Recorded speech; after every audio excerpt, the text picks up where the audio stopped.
I'm Atra al-Nashar in Washington. It's a pivotal moment for President Trump's economy as his boldest tariff policies to date are truly about to kick in.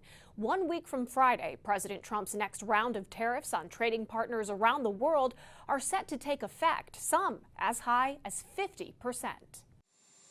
After months of delays and extensions, President Trump's tidal wave of universal tariffs, higher than anything we've seen so far, will hit imports August 1st.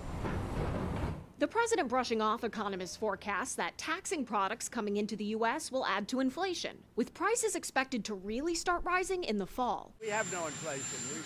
We've wiped out inflation. So far, tariffs' impact on consumer prices has been light, with moderate price increases on goods that usually come from abroad, like furniture and certain food products. Key trading partners, Canada, Mexico, South Korea, and the European Union are heading into August 1st without a negotiated deal. Instead, a letter from President Trump telling them their products will be tariffed between 25 and 35% respectively. Once those letters go out, there we have a deal.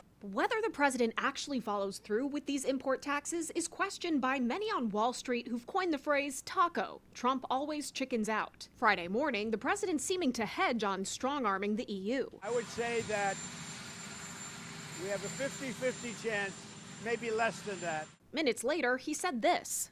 I think EU has got a pretty good chance of making a deal. If not, the EU is ready to hit back with counter tariffs of their own. Wall Street has more than recovered from the initial blow of Trump's April tariff rollout. It seems the one trade relationship still making investors nervous is America's biggest, with China. The U.S. and China have a temporary trade agreement expiring August 12th. Treasury Secretary Scott Bessent seeking to extend it during their talks in Sweden next week. Hopefully, we can see the Chinese pull back on some of this glut of manufacturing that they're doing and concentrate on building a consumer economy. The president's also considering up to 200% tariffs on pharmaceuticals to promote domestic drug production and 100% tariffs on countries that buy Russian oil, specifically India and China.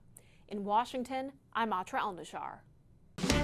Data from the U.S. Treasury estimates President Trump's tariffs have generated around $100 billion so far this year, with much more estimated to come in. Let's go to Emma Withrow from the Fact Check team to discuss. So when you hear that number, that's obviously a hefty sum, but it will come with a price? Potentially. So experts have been warning the price will most likely be passed on to the American consumers. We've heard that many times, unless importers or businesses just decide to eat the tariffs cost and lose money themselves. But according to June's Producer Price Index report, producer prices actually didn't go up in June, which also kind of signals that the U.S. is so far avoiding collateral damage that we kind of were expecting to see from these tariffs. So Morgan Stanley is saying that these tariffs could bring in $2.7 trillion over the next 10 years. Yeah. The Congressional Budget Office is saying they could cut the deficit by $2.8 trillion, but also slow the economy. So clearly there are different takes. Elaborate on why. Definitely. It's kind of like looking at two sides of the same coin. So Morgan Stanley's talking about how much money the government might collect, and then the CBO is looking at the bigger picture here, saying, yes, tariffs do bring in cash, but they can also slow growth, push up prices, and cut into household spending. The CBO estimates the economy could be about 0.6% smaller over the next decade because of tariffs. All right, it's kind of like a balancing act. Yeah. Emma, thank you so much. You. Later on, Emma will join us to break down the potential impact these tariffs could have on interest rates and consumers years down the road. Federal Reserve Chair Jerome Powell has essentially said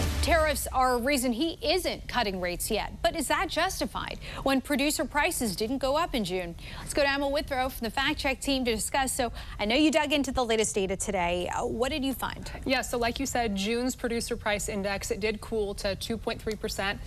year over year, but the Fed's preferred way to track inflation is really the personal consumption expenditures. So Powell's been saying tariffs for passing the price to consumers might take just a little bit longer. So until the Fed can really get a better feel for the impact of these tariffs, it sounds like rates are going to kind of stay on hold.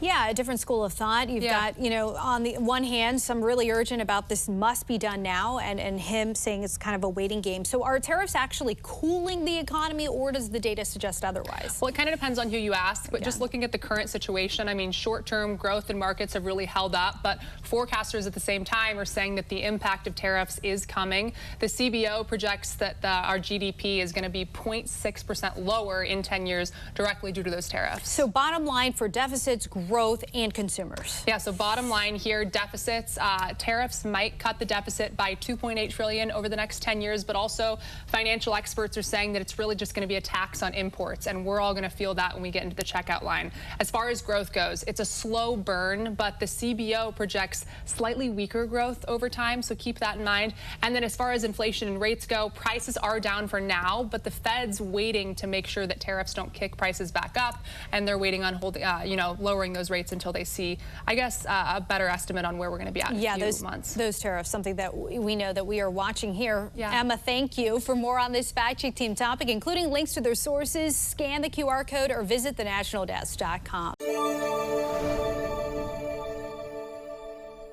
President Donald Trump went from Scotland's legendary Gulf Greens to the negotiating table Sunday, successfully striking a deal with the European Union. It's going to bring a lot of unity and friendship. It's going to work out really well. This was the big one. This is the biggest of them all. The agreement comes after months of tense talks. The president says the deal includes 15% tariffs for automobiles and other products. That's half of the 30% tariffs threatened by Trump, which were set to kick in on August 1st if no deal was made. I think we hit exactly the point we wanted to find. Rebalance, but enable trade on both sides, which means good jobs on both sides of the Atlantic, means prosperity on both sides of the Atlantic. At the start of the trip to Scotland, Trump also taking aim at Europe's immigration policies, linking the continent's migrant crisis to its broader instability. On immigration, you better get your act together, or you're not going to have Europe anymore. This immigration is killing Europe. On Friday, President Trump signaling to reporters outside the White House that more trade deals will soon be announced, with letters being sent to countries worldwide. When that letter goes out, that's a deal. And we'll be sending maybe close to 200 of those letters out. It's also a warning shot to those who have yet to make a deal that time to negotiate is running out.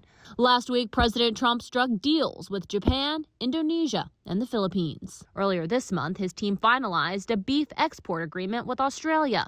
Talks with China, however, sat at a stalemate, but have reportedly resumed, with American and Chinese negotiators expected to meet in Stockholm Monday to discuss extending a pause on tariffs, potentially paving the way for President Trump and China's President Xi Jinping to meet later this year. I'm Kayla Gaskins reporting. I'm Atra El-Nashar in Washington. It's a high-stakes economic week ahead for President Trump. He and his economic team are working to secure last-minute deals ahead of their Friday deadline when tariffs on imports from around the world are set to multiply. President Trump looking to lock in more trade deals with major economies after announcing a long-awaited agreement with the European Union. If we are successful, I think it would be the biggest deal each of us has ever struck. So I'm very much looking forward. Ever struck by anybody, that's true. The biggest prize now is landing a deal with America's single largest trading partner, China. We have a good relationship with China, but China's tough. And like you're tough, you know, we're all tough. Treasury Secretary Scott Bessent leading the U.S. delegation for a third round of talks with Chinese counterparts beginning Monday in Stockholm. I don't expect some kind of enormous breakthrough today. What I expect is continued monitoring and checking in on the implementation of our agreement thus far. Currently operating under temporary trade terms expiring August 12th, the White House looking to extend that deadline another 3 months. As President Trump looks to bolster U.S. manufacturing, part of securing a balanced trade relationship with China, Bessent says, is to see China manufacture less and consume more. If they are willing to go down that route, then we could actually do it together. And then there are lots of other things we can talk about, whether it's them buying sanctioned Russian or Iranian oil. That's now in question. Monday morning, President Trump said he's shortening his deadline for Russian President Vladimir Putin to end his war in Ukraine. 10 or 12 days from today. There's no reason in waiting. Before imposing secondary tariffs of 100% on countries buying Russian oil. China is a top importer of Russian oil. Other major trading partners without deals by Friday will see their imports tariffed in the U.S. at a much higher rate. No extensions, no more grace periods. August 1st, the tariffs are set. Trump says he doesn't have time to negotiate with smaller nations, so they'll all be tariffed at a blanket rate around 10 to 15%. In Washington, I'm Atra Al-Nashar.